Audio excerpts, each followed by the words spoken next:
Hello, Blackhawks fans, and welcome in to the Four Feathers Podcast Trade Center. It's Tony Marchese alongside Ron Luce. GM Ron is here. He's back from a long safari. It's been a while since we've done some trade deadline action stuff. But Ronald, how are you doing, my friend? I'm doing well, and for the people that are wondering why we're looking at each other this way instead of on the actual screen, it's because we're in the same room.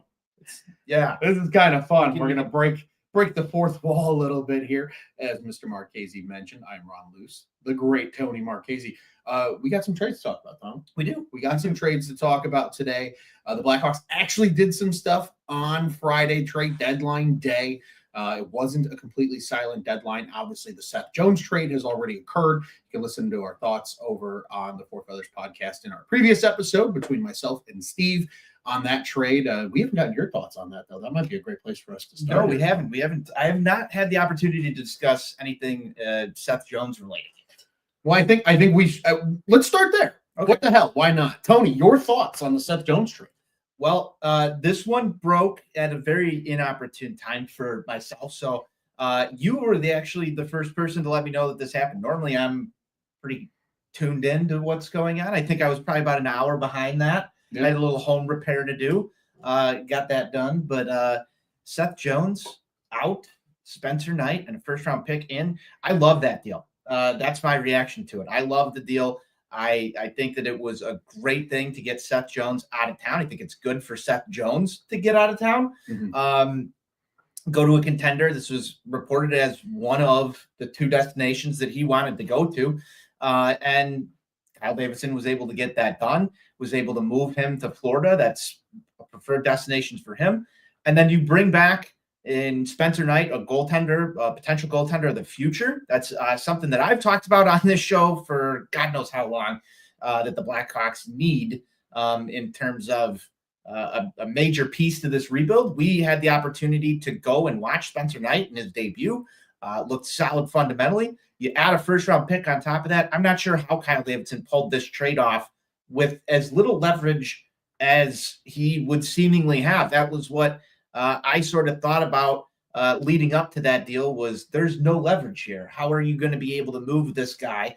And they only retained, 2.5 of his deal. So I think that is, we're going to talk about a couple other trades, but I think that is your big headline move by the Chicago Blackhawks. It comes a little earlier than the actual trade deadline day. Mm-hmm. But with that said, this was a win-win trade, I think, for both organizations. People in Florida seem happy to have Seth. I think everybody in Chicago is happy to have Spencer Knight. And I'm hoping that is a goaltender that the Blackhawks can rely on. Obviously,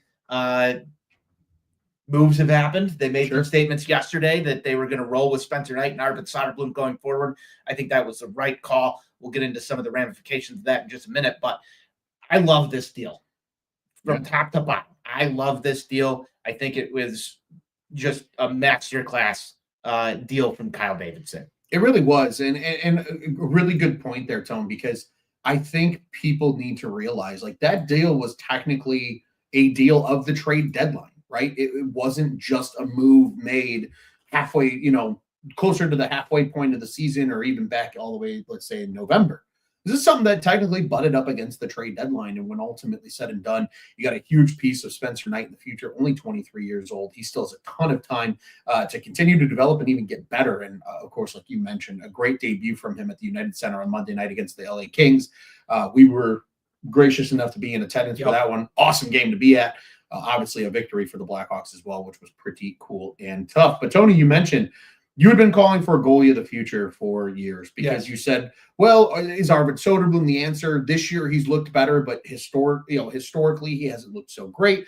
And he was sharing a lot of time with Peter Mrazek. Well, Peter Mrazek finds his way out of town as a part of the NHL trade deadline here on Friday, about 40 minutes or so before the actual 2 p.m. Central Time deadline. He and Craig Smith moved over to the Detroit Red Wings in exchange for 25-year-old forward Joe Veleno. Now, Veleno, a former first-round pick in his own right back in 2018.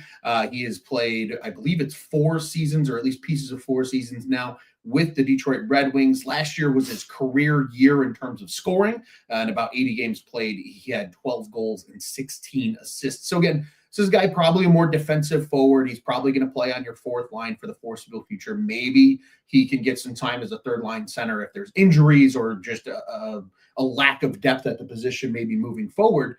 But this is a guy now that you bring in. He's young. He was a first round pick, remember. Granted, it was a late first. He was, I believe, the 30th overall pick in that draft.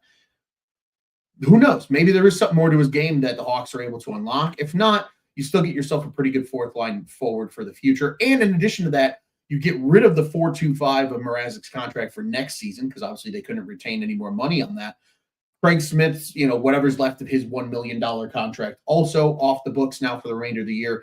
And Veleno making 2.275 next season. And that's part of the deal that he's currently on as well. So at least you get another full year of Joe Veleno before you got to make a decision on his future and kind of see what he is in a season and change as a full-time Chicago Blackhawk. Tony, I think that trade, it undersells. I don't know if it's so much about Veleno, even though it's exciting to get a young forward and see what he can do when there's inevitably going to be opportunity, especially in the bottom six, I think, after this season. But at the end of the day, are you giving this one 2 thumbs up? I would give this one 2 thumbs up. It allows Mrazek to move on. It allows him to get into a situation where he's going to play in Detroit. Obviously, as you mentioned, you alluded to the comments, they were not going to play Mrazek down the stretch. It was going to be all Soderblom and Knight from here on out. So he goes back to the team that originally drafted him. He spent the first 5.5 years of his career there in terms of NHL action. He was a 2010 fifth-round pick by the Detroit Red Wings back in the day. Now he goes back to Detroit, and they're in a playoff push. So for him, he's going to play meaningful hockey down the stretch as well, too, and into next year, which I think is pretty cool for a guy like Peter Mrazek when it is all said and done. Tony, any additional thoughts on this move? I loved the Peter Mrazek extension last season. I think he outplayed Arvid Soderblom. Anybody with eyes can really see that, Arvid Soderblom sucked ass last year. Sure. And Kyle Davidson was forced into finding an NHL goalie this year, really, because let's think about this. And this is something that hasn't been talked about. And I know I haven't talked to you about this yet. Laurent Brossoit still has another year on his deal with the Chicago Blackhawks. Sure. So I don't think we're going to see Laurent Brossoit this year. We haven't heard anything injury update-wise from him and his camp in a long time. It's not a 1-year deal. It's a 2-year deal. So you bring in Spencer Knight. I think that the Hawks probably know a little bit more about what's going on with Brossoit than we do as the fans of the team and even the reporters at that rate, because we haven't had any injury updates. So getting Mrazek out, and again, this is Kyle Davidson dealing from a position where he had really no leverage. Everybody knew that the Hawks had a logjam right here at the goaltender position with the acquisition of Spencer Knight. Sure. You can't really send Arvid Soderblom down without him going through waivers, and I've got a feeling that somebody would probably stake a claim to an Arvid Soderblom this year. Do you agree with that? I would, especially considering, he's 25 and he's playing a pretty good season so far. Right. So I think next year you're going to ride into camp. You might have a potentially healthy Laurent Brossoit.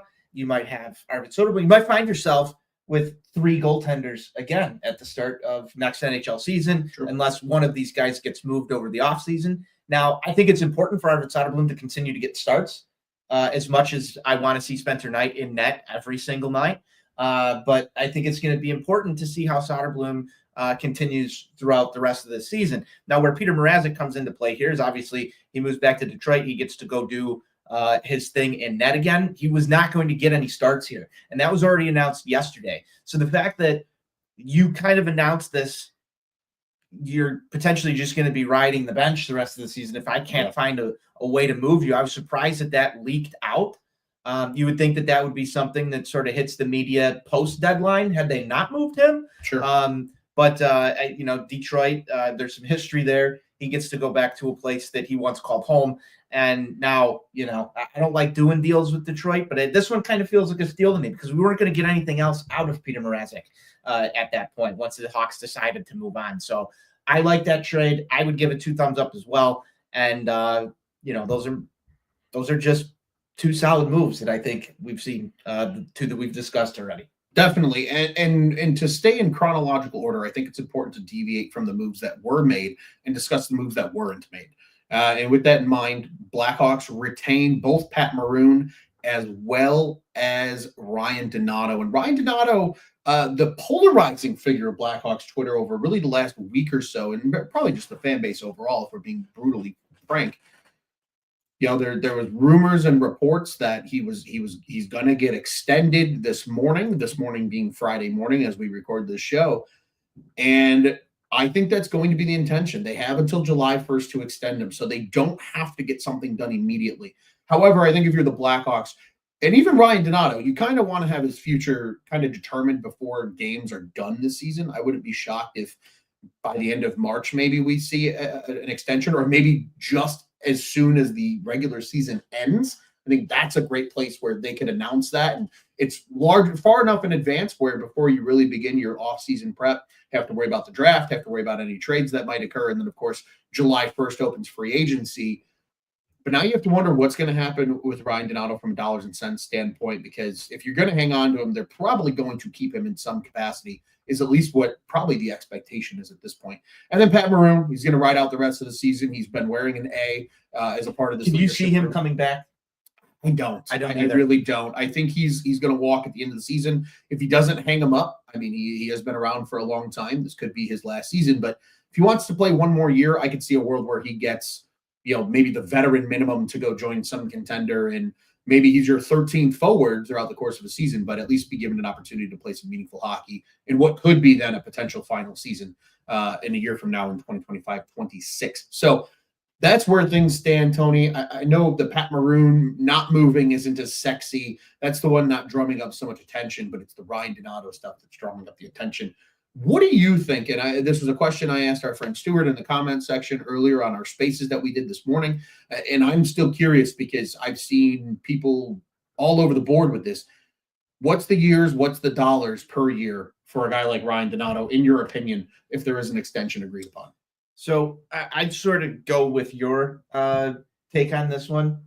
4 years, I think, is the appropriate term. Okay. I think it might be hard to get it done at 4 years, though. I worry that Ryan Donato could potentially walk into free agency and expect a little bit more term. Now, if you're following Tab Bamford from Bleacher Nation on X, he's been throwing out some Ryan Donato facts for everybody. Mm-hmm. This is the one that everybody's going to want to come back and hammer on Kyle Davidson. And this is sort of a, if I want to call it a lose-lose situation, because there's so many different potential scenarios that can happen. Definitely. One, Ryan Donato walks into free agency, gets a contract elsewhere. Kyle Davidson is crucified for not pulling the trigger on a move. Even if it was a second rounder coming back, you'll get that take online. Yes. Two is you extend Ryan Donato for 3, 4, 5 years, somewhere in there, for big dollars, and Ryan Donato's production decreases. Now, obviously, this is his best season by far as an NHL professional. There's a lot of things to like. And for me, it's more about how he plays the game and how he just exudes energy and some finesse out there as well on the ice. Just goal scoring menace right now for the Chicago Blackhawks. And that's something that we've really struggled to find outside of Connor Bedard, is a guy that can put together consistent goal scoring ability. Sure. You want that here. I want that here. I think Hawks fans who've been watching this team, if you can watch this team, if you've got an antenna or you're subscribed to CHSN or DirecTV, you've watched Ryan Donato be probably the best offensive player on the Chicago Blackhawks this season. I don't know if, you can make some arguments that Connor Bedard is. You can make some arguments that Teuvo Teravainen is sneaking up on them. But why not bring back your best offensive player next season? Now, where it hurts you is if he doesn't replicate it. So there's going to be a lot of pressure, especially if Ryan Donato decides to resign. There's going to be a lot of pressure on him to perform to this level going forward. Mm-hmm. But again, I implore people to go read Tab Bamford's article on Ryan Donato and some of the shooting percentages and the more chances that he's getting. I thought it was really well said there by Tab.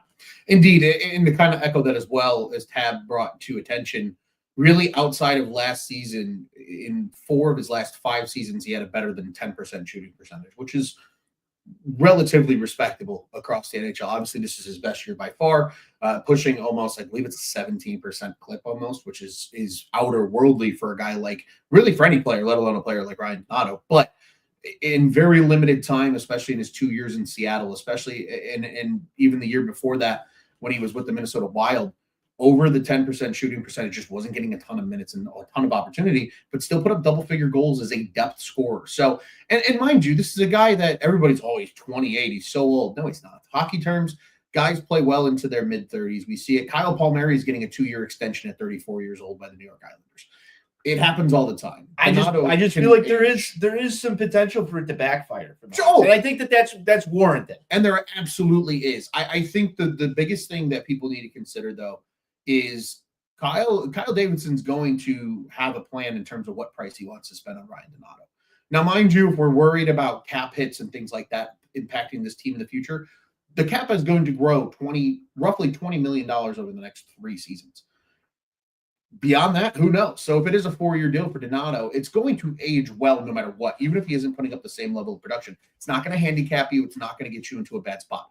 That being said, I think the one thing that we need to keep in mind with a guy like Donato, he does a lot of things the Blackhawks don't have. Yes, the goal scoring is great. Obviously, that's what's bringing a lot of the attention to him this season. But this is a guy that can play up and down the lineup. We've seen it. He can play on your 4th line and be an energy player. He can play in your top 6 and be a scorer. He can play on your 3rd line. He can play wing. He can play center. We've seen him play both of those positions over the course of his tenure with the Chicago Blackhawks. This was a guy that I was very excited about, Tony, that when he signed with the team initially, you probably was one of the few people very excited about Ryan Donato. And you're starting to see what kind of player he can become. And he should just continue to be at a good pace. In prime sense of the age, he's entering the prime of his career. So with that in mind, there is always the possibility and chance that maybe, just maybe, Ryan Donato can still keep up at least respectable production. Maybe he's not a 25 to 30 goal scorer, but if he can be somewhere in that 15 to 25 range on a consistent basis over the life of whatever an extension might look like, I think it still warrants. Could he potentially be a 3rd line guy on a very competitive team? I think he could be. Blackhawks sweater. I think he can too. I think he could be. And I think it adds into addition, Tony, to keep in mind that he can kill penalties. He can play the power play. This is a guy that can do everything. So I think them holding on to him. And also, what I think it does a little bit, and this is not trying to get too far ahead of ourselves, I'll reel it back in as soon as we get the comment off my chest. This kind of, to me, signals to free agents, though, hey, we're serious about winning. We're going to keep guys around, and we're gonna start putting together some good hockey down the stretch here for our young guys to get some wins under their belt. And we've seen it, right? A big win against the Los Angeles Kings with a guy like Spencer Knight in net. A big win against the Anaheim Ducks on the road after the Seth Jones trade. And came real close to a win. You said it perfectly. I mean, a fluky goal in overtime is the difference between. I'm still mad about that one. Understandably so. I don't think you're alone, but that's the difference between an overtime loss as your current streak and a 3-game win streak. This team's been playing good hockey over the last 3 games. I think it's going to continue, and I think they want to show free agents that, because despite the next move that we're going to discuss that's going to help them get to the salary cap floor, they still have plenty of money to spend and not even be sniffing next year's salary cap when it's all said and done, just because the money departing the roster that was spent on guys that were overpaid and what you're going to replace them with, which will probably be a combination of high-paid veterans in free agency this year, but also some lower-level guys that are going to come up from Rockford naturally as a part of their development. So all things to keep in mind as well. And a great comment here. The Hawks need guys invested in the team and creating a winning culture. 100%. I agree. If Donato sounded like he wanted to stay, Stewart said it on our spaces this morning. It sounded like everything when they asked him about his time in Chicago, he wanted to stay. Yeah. You got to start somewhere. And if a guy fits, sometimes it's just like, it's like the FedEx commercials. If it fits, it ships anywhere in the country for a low flat rate. In this case, if the piece fits, it fits. And you got to just kind of roll with it and see what it can do for your team moving into the future. That's very well said. I love it. I'm in full agreement with this. I was team #extend Donato from pretty much Big Jump Street. Yeah. I love the way he plays. And you want guys on your team that are enjoyable to watch play hockey on a night in and night out basis. And for better or for worse, I'm glad that he's still here, because I can't wait to watch the game tonight to see Ryan Donato potentially score another goal, because it seems to come almost nightly at this point in It time. really does. So, that's something I think the comment here, guys need to invest, or the Hawks need guys invested in the team and creating a winning culture. I think it starts with Donato. Ron, you brought up Kyle Davidson starting to signal in free agency, that they're serious about winning and they're serious about changing. I go back to the Seth Jones trade when we talk about this. That was clearly an individual who did not want to be here. The exact opposite of what you're getting from Ryan Donato right now. And it's not sure. It's not something that I would have thought maybe about 6 weeks ago that we would be sitting here right now talking about. We've got Ryan Donato. He wants to be here. He wants to be a Chicago Blackhawk. He respects the Indian head. He wants to be on a winning team, develop that culture. And then you've got Seth Jones, a guy who is a year removed from wanting to be the captain of the Chicago Blackhawks. Sure. Basically bad-mouthing the organization on his way out the door. So while they're vastly different scenarios here on the opposite ends of the coin, I feel better sitting here today as a Chicago Blackhawks fan just because of the different tone. They're setting a different tone, right?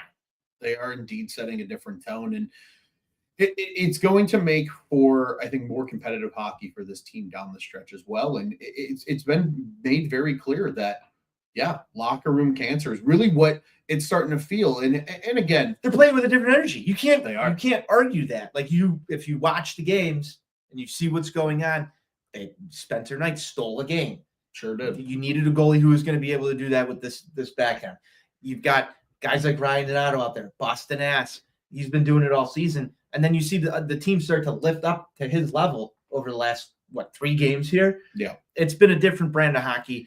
I think that's what Hawks fans have wanted. That's what I've personally wanted. Now, does that mean that they won't come out here and lay an egg every now and then? I'm sure that's going to happen. Sure. They're still not a vastly improved team, but I think they're a better positioned team. And I think that there's a lot of weight off their shoulder. When you remove a cancer, you feel a lot better. Definitely. Well put indeed, Tony. And I think that moves us perfectly into the final trade of the day. A very off-the-wall kind of experience, I think, for most Blackhawks fans out there. I think a lot of people still trying to wrap their head around what the trade means. Yeah, you're going to need to explain this one to me. Your phone's been ringing down here.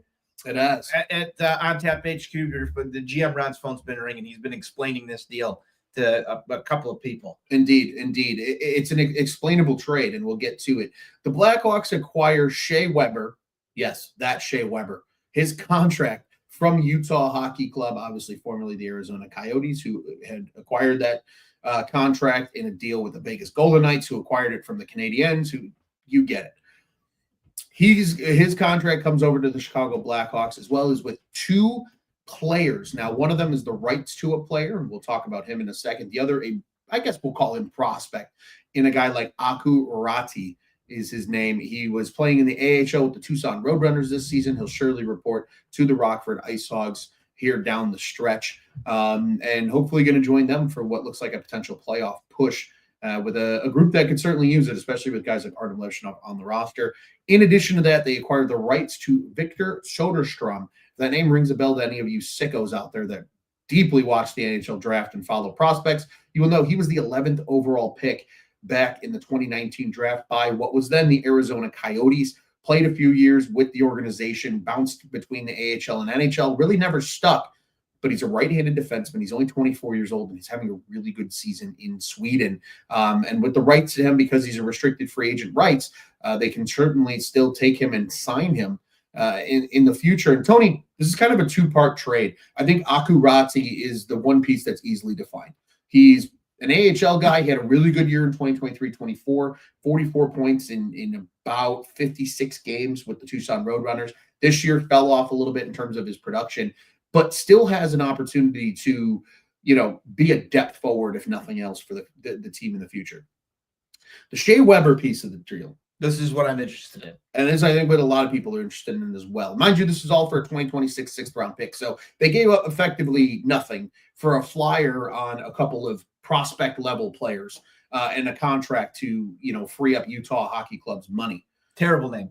Yeah, it's awful. As pointed out by Steve in his most recent preview. But I think what people need to keep in mind, The Blackhawks going into next season have about $52 million committed to their defense and their forwards, and another 7.8 committed to their goaltenders. Now, mind you, that doesn't include a contract for Soderblom. That includes Laurent Brossois' 3.33. So obviously that can change a little bit as well. But you know the 4.5 for Spencer Knight's going to be there in a season from now. Really, you're kind of rolling into next season. They are not even near what will probably be the salary cap floor.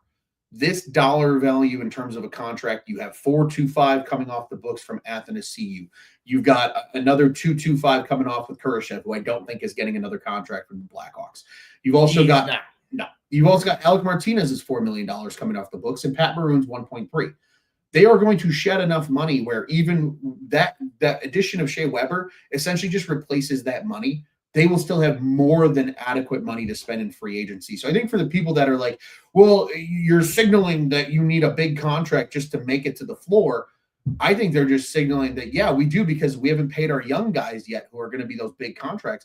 And the cap is going up at a rate that we've never seen before. These GMs aren't used to having to adapt to needing this much money on the books in any given year from a year-over-year standpoint. So that's the addition of the Shea Weber deal. It's just to make sure they're cap compliant at the end of the day. And there's only one more year left on it anyway. And then he's fallen off pretty much just in time for Connor Bedard, for Frank Nazar, for all these young guys who need extensions to get that next contract from the Chicago Blackhawks, including Spencer Knight, as a matter of fact. And then on the flip side, a little bit of my tinfoil hat take, or we'll call it Safari hat Ron take. Victor Soderstrom is an interesting prospect because he really never had a ton of NHL success. Had a little bit of AHL success before he was let go. Remember, defensemen develop at different rates. And I don't think we can all agree Arizona, before they were sold, did not develop defensemen very well. Keeping all that in mind, he's a right-handed defenseman. What don't the Blackhawks have a ton of right now? I did see something, Ron. I don't know if you saw this, but it's a 5th-round pick, not a 6th-round pick. Sorry, 5th-round pick. Apologies there. Nonetheless, it's a late-round pick in 2026. But what Soderstrom could become, because he's, again, having a really good year over in Sweden. I know a lot of people are like, well, he's not a point-per-game player. SHL doesn't have point-per-game players very often. To be at 36, 37 points in 47-ish games is really, really good, especially for a defenseman. He could come over. He's going to get that playing time potentially on the right side, because all you have right now are Connor Murphy and Louis Crevier in terms of right-handed defensemen that are NHL ready. Artem Levshinov's not there yet, folks. He needs time to develop in Rockford. Maybe Soderstrom comes in, gets a 2-year deal at a low dollar value for the Blackhawks, and gets to play routinely on that right side with all these left-handed defensemen that the Blackhawks have in the system. So again, maybe it's just a flyer. Maybe it doesn't pan out. But to essentially just get things for free from the Utah Hockey Club, terrible name, that could pan out into the future. And again, it allows you to have less stress if you're Kyle Davidson about the cap numbers. Because again, we don't know how free agency is going to go now. There is no Mikko Rantanen anymore to pay $14 million a year to help you get to that salary cap for. This $8 million deal, almost $8 million deal, it's 7.8 and some change, is going to get the Blackhawks a little bit closer to that floor. That way they don't have to stress as much about, well, what if free agency doesn't go our way? Then you don't have to go out and overpay somebody on a term that you don't want to give just to be cap compliant. That's ultimately what this does. And I saw that the Utah Skinwalkers, that's an excellent comment. That would be a fantastic team name too, for anybody that's a paranormal fan. We got our friend Sonny Verma here in the comments. He says, no downside to cycling through talented young guys for the Blackhawks. All you need to do is hit on one. 100%. So I think that's what people need to keep in mind with this deal. Again, if it doesn't pan out, it doesn't pan out, but that's okay. You took a calculated swing on a guy for very low risk. At the end of the day, you moved on from 2 players who had no future in the organization, in Smith and Mrazek. And then you moved on from a late pick in that 2026 draft when you have 3 seconds already and potentially a first, depending on what happened there with Florida. I'm not sure if that first was moved to Boston for Marchand or not, and needs to slide to 2027. But regardless, you have another first-round pick. Interesting that Marchand got traded today. Marchand got traded. Rantanen signs an extension with Dallas as a part of a trade to leave Carolina. There was some crazy trade. Dylan Cousins going over to Ottawa as a part of the trade with the Buffalo Sabres. Josh Norris, who's a very highly paid young player, moving on the other way to the Sabres. There was a lot of crazy trades today, Tone. And I'll tell you what, the day was ultimately kind of quiet, but that last hour plus with all the last minute chaos really panned out and I think came through for the sickos like myself and you who really pay attention to this stuff. I was going to say, I didn't get to really keep up with all of it. I was fighting technology issues. We were supposed to have a ton of content coming today. I'm glad we're doing this podcast, but technical issues were the theme of the day for me here at Trade Center. They sure were. They sure were. Technical issues and all the kinds of technicalities that people need to keep in mind with these trades today. And Tony, I mean, that pretty much wraps up the trade deadline. So just kind of briefly here, we're going to obviously be back with another show in the not so distant future. Hopefully we'll be at full load with our friend Steve and you and me all on the microphone to talk about all these trades a little bit more in hindsight once we've been able to kind of take them in and really kind of see what is going to happen in here in the future. But in addition to that, Tony, now where are you hoping? This is the stretch run essentially for the NHL season. Every team with somewhere between 20 and 18 games effectively to play before the regular season comes to an end. What do you want to see now from the Blackhawks? Now that we know who's here, there is no more who's going to be here after the deadline talk. It's just this is your team for at minimum the rest of this season, depending on how things go. What do you want to see from the Blackhawks in the final stretch run? Well, a couple of things. Number one, I want to see more competitive hockey. I think that, there's arguments to be made whether or not Anders Sorensen's system is the right thing for Connor Bedard. Obviously, Bedard's been going through a bit of a tough stretch here recently. I'd like to see Connor Bedard get going again. I think that's going to be a little bit difficult just given where the Hawks are at right now. They've been playing better hockey, but it's not been Connor Bedard carrying the team. And if you do get a hot stretch from Connor Bedard, you can expect a couple more victories, in my opinion. It'd be nice to see him catch the pack. However, been a lot of line juggling. We still have, this coaching hire that's staring us in the face as soon as we get to the offseason. Definitely. That said, get through the remainder of this season playing as competitive hockey as you possibly can. That's number one. Play entertaining, passionate, fun hockey. They've really let their guard down, I think is what you said since Seth Jones. I don't know if those were your exact words, but they've really taken a step towards playing a lot looser, letting that just games flow for them. I want to see that continue. Second, I want to see, and I mentioned this earlier, goaltending. Evaluating what you have from Arvid Soderblom in the net is still going to be important going forward. I think for this rebuild to know what you need to address. Obviously, there's goaltenders in the pipeline. Drew Commesso, Guyon are both down there. They've had their struggles as well. But I think you've ultimately secured a number one goaltender for the near foreseeable future in Spencer Knight. So I know it's going to be easy to pick on this, and I'll mention it again. When you see Arvid Soderblom in net, it doesn't mean, the Hawks are throwing this game or what. It's still a developmental year, although I want it to be more fun. Third thing I want to see is that last game of the season and the Hawks get aggressive in this coaching search. I really, really, really think that they need someone to come in and help put this all together and lock this thing up, get to training camp and go from there. But obviously your question was for the remainder of the season. I think we should just, try and never lose another game again. I think that's a great plan. A quick comment here from our friend Sonny. He says, I want Knight to play well enough that you can scratch goalie off the may need to upgrade list. I completely agree. I think he will, and I think he's got enough pedigree and whatnot of when he was in Florida. Really, if he wasn't backing up a future Hall of Famer in Sergei Bobrovsky, he would be their number one goaltender. So I think that's something worth keeping in mind. I think the people that think Kyle Davidson lost this trade deadline need to think about the fact that Spencer Have you seen these takes? Oh, they're awful. I was again fighting technical issues, so I haven't had a chance to scroll. But you've said this, and a couple other people have said this, that it's bad out there. Yeah, a lot of bad out there. How bad is it out there? It's pretty bad. It's a lot of out on KD stuff because he didn't trade Donato. I think people need to remember Spencer Knight was technically a trade deadline move. So if you like the Spencer Knight move and you want them, and you're okay with them taking on the Weber contract, I don't know why we would be upset about the Donato. And this is why I said earlier that there's going to be a lot of people who will come back and point to this Donato thing. Definitely. But I don't think that's a defining moment. Every GM is going to have misses. That's just inevitable. But you got to talk about the hits. I mean, Jesus Christ, let's look at Stan Bowman. Sure. And look at what Davidson's done outside of obviously Bedard. Nazar was a guy that flew, I think, a little bit under the radar. Obviously, he was still the 13th overall pick in the draft, but in a lot of analyses and redrafts, quote unquote, that have happened already about that 2022 draft, a lot of people have Nazar being a top 5 pick with how things have persisted already. So something to keep in mind there.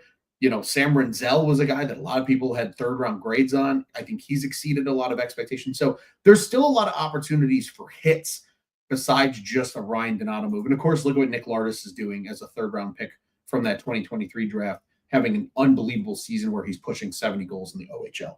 And Tony, what I'm looking for down the stretch with the Blackhawks here is just like what you said, competitive hockey. But I also think they need to be able to find something to play for. And in that play, what they can play for, why not go out there and not only play competitive hockey, but show free agents that Blackhawks hockey is worth being put on the map and they should join the party come July 1st or later in the course of the summer. But in addition to that, there's a couple opportunities on the schedule down the stretch here to play spoiler. And I think that's the part that could be really, really fun. There's not a lot of games per se, but the Hawks can certainly help juggle some of the standings throughout the NHL when things are all set in terms of playoff positioning. Here's just a few of the teams that they play down the stretch. They do play St. Louis one more time on the road. Obviously, St. Louis is trying to make a late push. They've been playing really good hockey ever since the Winter Classic and even a little before that. Maybe there's a chance to, add a loss to their column that keeps them out of a potential late playoff push. They have the Colorado Avalanche early next week, a team that's undergone a lot of change, and they're still fighting for their playoff lives. Maybe that's a team that you make their life a little bit harder. You got the Vegas Golden Knights. You got Seattle as well on this thing that, despite not being playoff teams, are still people that you got to keep an eye on. You got another game with the Avs coming up before the end of the year. Winnipeg's on here, even though I think they'll have everything largely wrapped up. But the last 2 games of the season, Tony, can be really fun because it's a pair of Canadian teams that are on the bubble of the playoff picture. And wouldn't it be a damn shame the Hawks on back-to-back nights can knock out both the Montreal Canadiens and Ottawa Senators for a potential playoff push in the Eastern Conference. We'll have to wait and see, obviously. That's all to be said. But at the end of the day, the real thing we want to see here is the fact that the Chicago Blackhawks should play competitive hockey down the stretch. And I'm in agreement with you there. I want to see that for the last 20 or so games here from the Hawks. I agree with you, man. It's been a long year. We are just a few weeks removed from wondering if Anders Sorensen could be fired midseason. All sorts of craziness with the Seth Jones situation. The embarrassments that took place at the Winter Classic, a couple other embarrassing games that have happened. It's been a tough year. But I personally, right now, something sort of shifted the vibes a little bit with that Seth Jones trade. I don't think today hurt anything. Potentially helped. There's a lot of little flyers that you get in there. Ron, you gave a great breakdown on some of the prospects that came back over I'm going to call it the Shea Weber deal from now on. It's just interesting. Hall of Famer Shea Weber. Are you getting a Shea Weber Chicago Blackhawks jersey? I think everybody wants to know. It'd be the greatest troll job on the face of the earth that could just further piss off Nashville Predator fans. So now, it might have to happen. The Blackhawks had Spencer Knight jerseys. Almost immediately. Quick turnaround. We saw some. Shout out to Wrigleyville Sports, I believe. Yeah, had that. We got a photo of somebody walking around the 300 level of the first Spencer Knight debut game, and somebody had a Spencer Knight jersey already. It looked like that came from Wrigleyville Sports. They reached out on X below that, and they had him going. But the Hawks moved fast too. They've got him in the UC stores as well. Can we expect Shea Weber jerseys to be in the Madhouse store? I don't expect them to be in the Madhouse store, but I'm intrigued to see if they make it an option on their website to customize a jersey with a Shea Weber. Does he get a number? That's going to be the real question. And if he does, what was his number in Nashville? It was 6. 6? Yeah, it was 6. Okay. So it's possible. Blackhawks 6 possible. Weber jersey. Oh, God, that would piss off Predators fans. It'd be so pristine. It's amazing. It's amazing. But I agree with you. I want competitive hockey down the stretch. I think the opportunity to play spoiler is something that, you never really want to be in. There's going to be fans out there that point you in the direction of I want this team to lose for the higher draft pick. And I Of get course. that. I get that. The tankathons, we've been doing that for a while. I'm kind of sick of it. You know that they're going to be probably within the top 8 picks. Yeah, I don't even think mathematically. Give me some wins. It almost the year. Yeah, it almost doesn't even make sense for them mathematically, because if you look at the Eastern Conference, there's only about like 8 or 9, I think it's 9 points separating the last place team in the East from the second wildcard team. It's kind of a jumbled mess of anything can happen, and they're all competitive. Whereas in the West, there's 3 distinct bottom feeders. It's the Blackhawks, it's the Predators, and it's the San Jose Sharks. So realistically, unless the Sharks, if the Blackhawks went, they would have to go on an unbelievable heater down the stretch here to really work themselves out of probably one of the top 3 picks, maybe worst case scenario, top 4 picks. So I think for the fans out there that are still worried about draft position and all that, don't stress too much, because they're in a good enough position where unless they go on an outer worldly heater, they're probably still going to be in position for a top 4 pick, and you're going to be able to still get good draft return even in a weaker draft this year with what they already have. And who knows, maybe we see a draft day trade where they don't even use that first round pick that they have from Toronto this year. Maybe it gets flipped for a player that they're more excited about. Again, especially in a weaker draft year. It's certainly possible. And again, something to keep an eye on, because think about even what the Hawks did in some of their other moves. You got 3 2s next year, and you potentially have that Florida pick. Again, still having to confirm if that's shaken out, where it'll be a 26 pick or a 27 pick. But you've got additional draft capital in a better draft, what's expected in 2026. It'll be interesting to see what happens, but I wouldn't stress Blackhawks fans. A couple wins down the stretch will still be nice, but shouldn't take them out of a position for a good draft pick. GM Ron just cleaning it up right there. You're done with the negativity, huh? Yeah. You know what? I can give you a couple negative takes if you want. No, we don't need those today. I will implore Kyle Davidson, though, because what he did today was he wasn't just going to take value for taking value. And I think that's important, because that signals to a lot of teams that it's not just we're trying to rebuild and get rid of anything possible for future assets. Now we're going to be calculated. Sure, maybe we'll make a move if we feel like it's truly for the betterment of the organization. But with a player like Ryan Donato, who even last season maybe didn't have the numbers that everybody wanted, but is a 30-point player on a really bad Hawks team who had a really good month of March where he accumulated a lot of his goal totals and carried that over to this season. He's a guy that clearly they feel like fits with the mold of the organization and what they want to do. And if there's an extension in place, there's an extension in place. You still need good players in order to win hockey games. Can't be all just young guys. You got to have a fluid collection, I guess we'll call it, of players at different points in their careers. And you're going to start seeing that. Stock the cupboard. And they've stocked the cupboard. I think now it's time to, start stocking the fridge. The cupboard is just fine. That's all the stuff that won't expire for a few years. We're worried about the here and now. What's in the refrigerator? What can we make for dinner tonight? That's what the Blackhawks are at right now. They're hanging on to Ryan Donato. They're hanging on to Pat Maroon. More just a veteran thing for the rest of the season. And you're probably going to see a team that is relatively aggressive in free agency, despite the Shea Weber edition of the contract. They still have plenty of money to spend in order to upgrade this roster next year, build upon what they've hopefully are going to build upon through the last 20 games here, and then maybe into the future, Tom, we're talking about playoffs and in playoff contention. And again, another free agency year that will come after, where they'll know who's locked up for the long term in terms of the young guys, and then they can make more of those calculated, maybe that one big addition that you need to make in order to take them over the top. But I still expect them to be aggressive come July 1 when it's all said and done this year. So we'll get to July 1.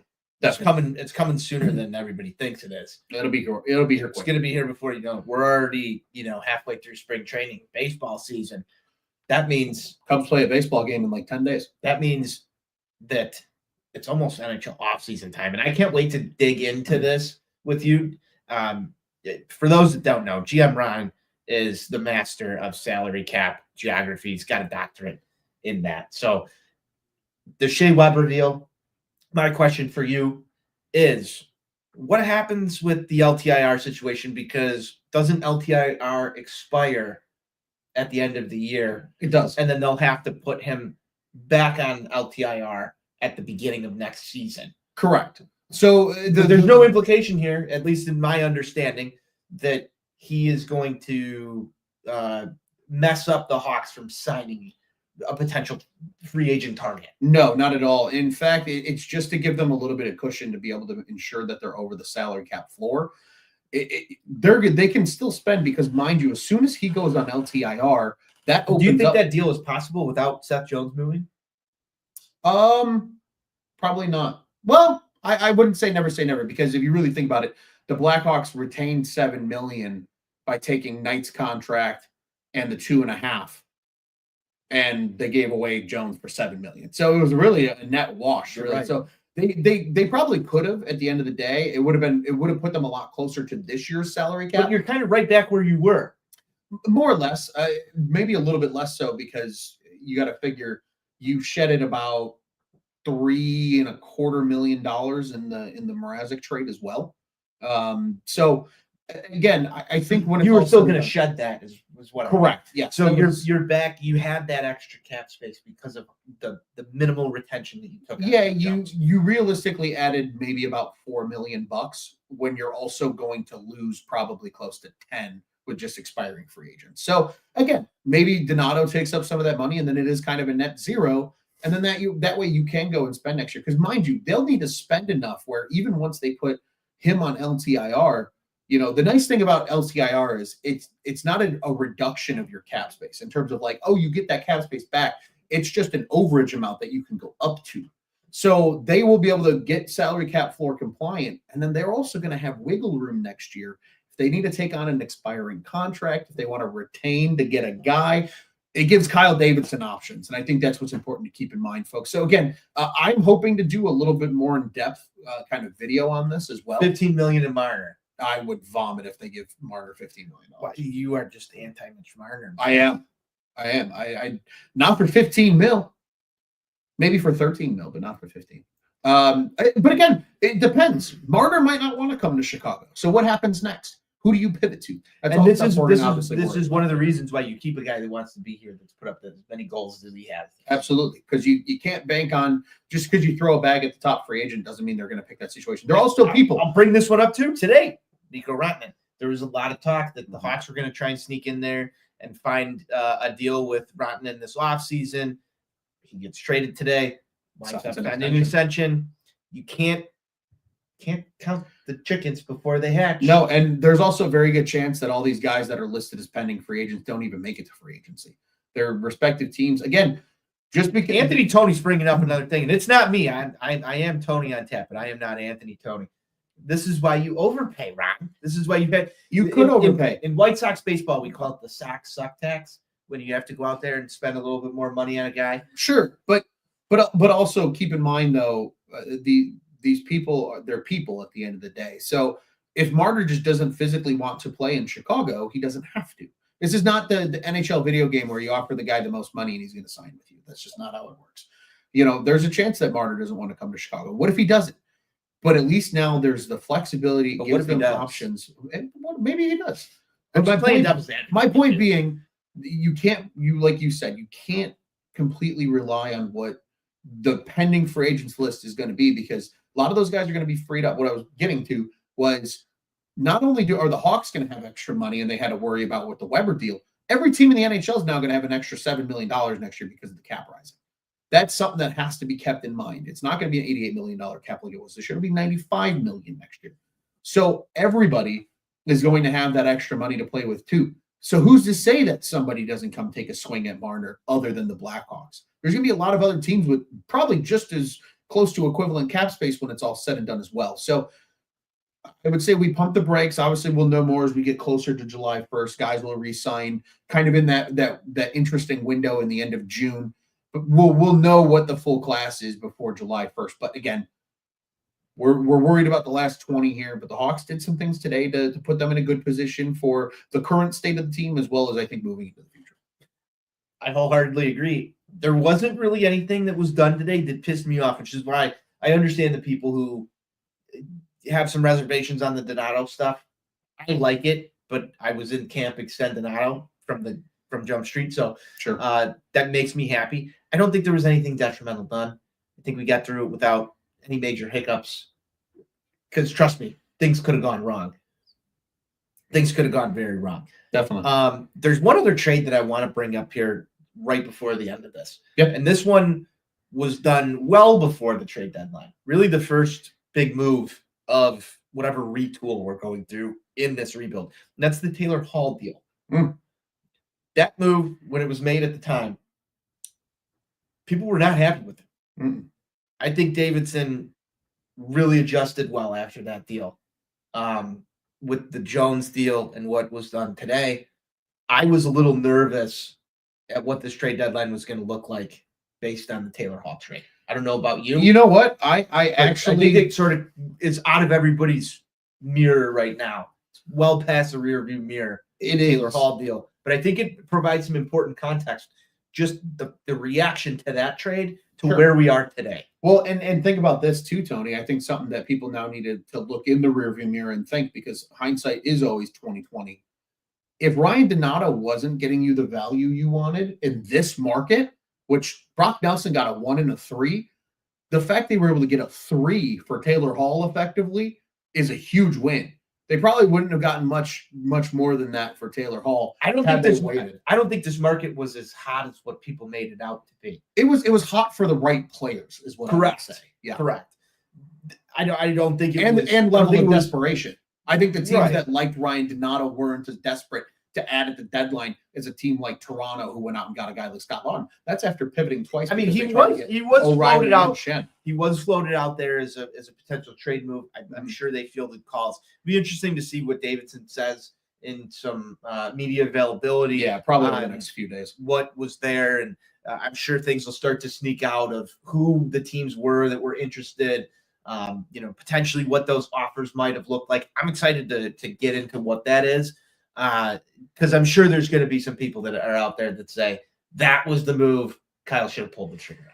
Yeah, and maybe it was, and maybe it wasn't. But again, we really won't know, especially if they come back and there's discussion that third-round picks were being thrown around in future years for Ryan Donato. That's not worth it, the value, if they were looking for a 1, which, again, teams showed they were desperate enough to pay this year, because guys like Scott Laughton and I don't want to call him a washed up because I like the player, but an older and aging Brock Nelson were able to fetch from other teams that maybe were in a little bit more desperation. What was Brandon Saad moved for from St. Louis? Brandon Saad was contract was terminated because he was going to go to they were going to demote him. Okay, so that was not a trade. That was not a trade. That was they terminated the deal. He essentially forfeited the next year of his contract to get out of that situation and go to Vegas, and he joined Vegas that way. So, I mean, if no one was interested in Brandon Saad, obviously an older asset at this point in time in his career, but nobody was interested in Brandon Saad at $4.5 million. The Vegas Golden Knights were interested in Brandon Saad at the league minimum. I think it was a prorated. If it was signed at the beginning of the season, they said prorated, it would have been a $1 million contract. So it was above league minimum, but still, it was going to be hard for teams to work in him at 4.5. So that's why they were able to go out and do that. And I believe that also happened before we knew the news of the salary cap increasing too. So that might be something to keep in mind as well. I would have to check the timeline and see how that aligns. But go back in the Wayback Machine. Got to go back in the Wayback Machine. But that might be something that aligns properly, where maybe teams just didn't know the certainty of what the cap was going to be going forward. So Sonny is dropping another comment in here. Davidson just said they're going to start looking away from draft capital and focus on players that can contribute. Beautiful. I love that. That's music to my ears. And there's the media availability. We're on here live with you guys, so we're not getting some of these things in real time. Well, and that's what they did today, right? Joe Veleno, young player that can contribute right now at the NHL level. It might not be a star player, but he can contribute right now. Spencer Knight, a young player that can contribute right now. Maybe that was the asking price as a part of it too for Donato. Maybe they were saying a first-round pick. We all heard first-round pick. But what if they really were saying, hey, we'll take a 1, but we'd really like a young player, and these teams just weren't willing to part with that for a guy like Donato? Well, I think what we're getting with this, I haven't seen the full context of this yet, but I think that this goes back to we want to ratchet up this rebuild a little bit, get things moving in the right direction. And, hopefully that's what they continue to do. They said that at the beginning of this year.